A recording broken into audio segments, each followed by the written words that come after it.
Let's buy a new sari with the annual bonus. Can we?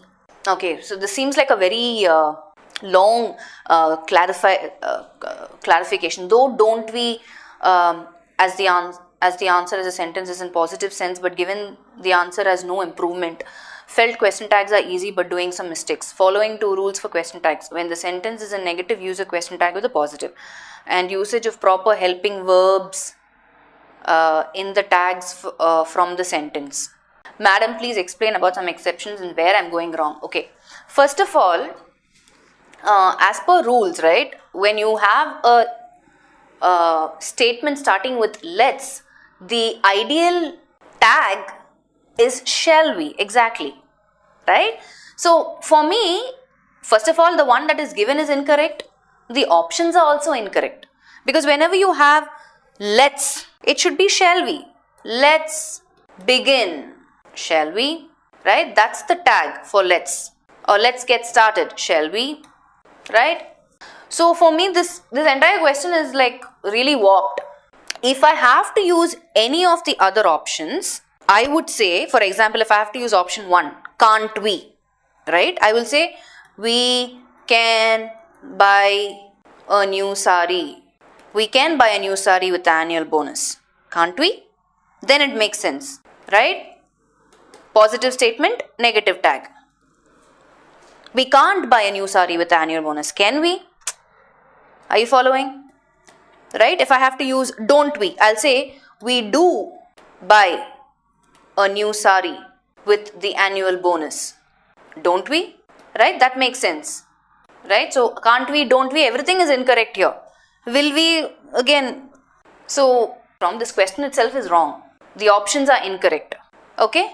If you come across something like this, let's be very clear. In fact, question tags, I have explained exceptions as well with let's. Maybe you can take a look at that. Several disciples follow the footsteps to their guru. The highlighted one is follow. Options are follow in, follow on, are following. Okay. This one last question we'll do, okay? 5 minutes. Several disciples follow the footsteps to their guru. Shouldn't it be of their guru? Anyway, that's not the question. Several disciples follow. This is the last question, Nagini. Then we will close it for the day. Anyway, 8 o'clock. It's going to be 8 o'clock. Some of you are saying no improvement. Some of you are saying C. Some of you are saying B. Some of you are saying... Okay, what is this? Okay, now looking at the question, right? Some disciples follow the footsteps of their guru. Instead of that, there's an idiomatic phrase actually which is even more appropriate.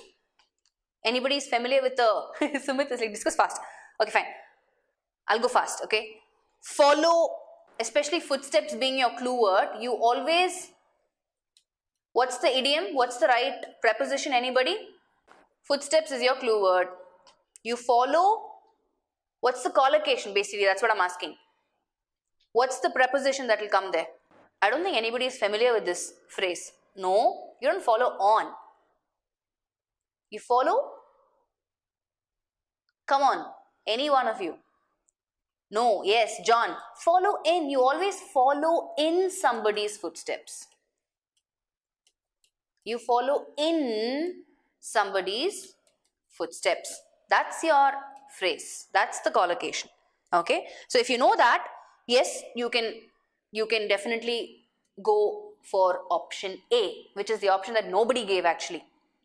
You follow in the footsteps of somebody, right? That's why I changed to off here in the question. But that's not something that we have to worry about. The highlighted word is only follow, right? You follow in somebody's footsteps. Okay. Got it?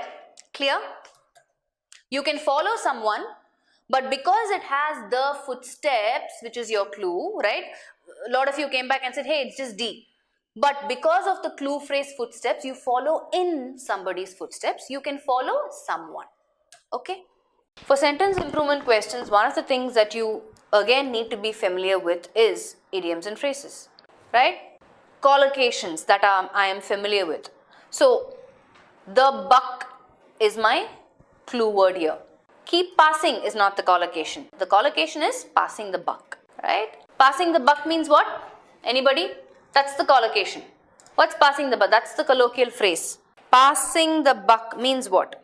If somebody is always passing the buck, which means they are not taking accountability or responsibility for their actions. They do something wrong, but they will point their fingers to somebody else. I didn't do this, he did that.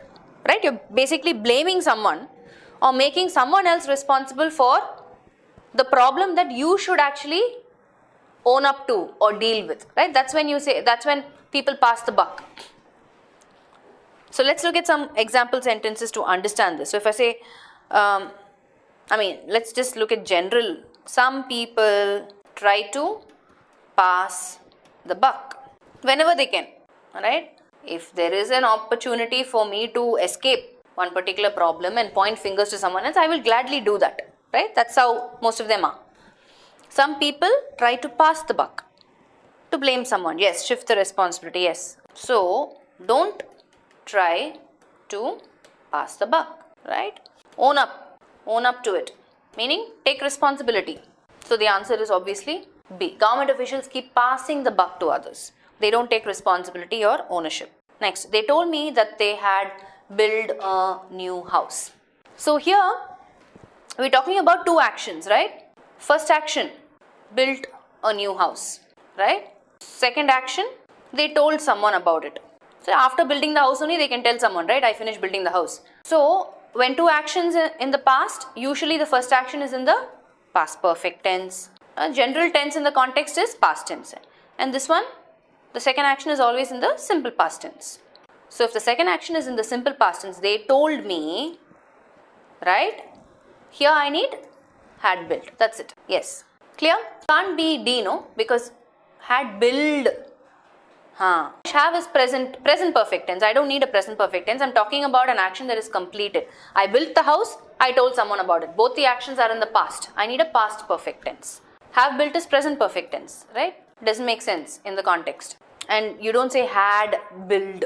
Whenever you're using a perfect tense, you will always use not the first verb, right? Verb 1, verb 2, verb 3 is there. Build, and built. You'll always use the the participle, built. Clear? Yeah, okay. Maybe you just overlooked it. One should exercise their right to vote. A, B, C, D. So, there might be some concepts that we are familiar with, but sometimes we tend to overlook the very obvious one, right? So, practice will help you get the right answer quickly. So, one should exercise their right to vote. So, there is what is underlined, and then we have his, our, one's, no improvement. So, in this context, actually, if you ask me, both the options will fit, right? For example, because one is there, this can also go. One should exercise one's right? Grammatically, technically, if you ask me, yes, right? However, we still have people saying one should exercise everyone. So basically, what the context is saying is everyone should exercise their right to vote, right? You're talking about each and every one of them, right? So ideally, it can also be C, it can also be no improvement. So for a question like this, when there are more than two options, I would usually skip the question because both the options are grammatically acceptable and used. Are you following what I'm saying? For example, a famous phrase that we are familiar with is one must keep one's promises or promise, right? Usually one goes with this is the thing. However, you will still have people using this there, meaning we're talking about each and every one of them doing that. So this is also correct. You don't also know, you're not required to improve it. So I would, if this comes in the exam, I will skip it because of this reason, because there are more than two options that can go for this context.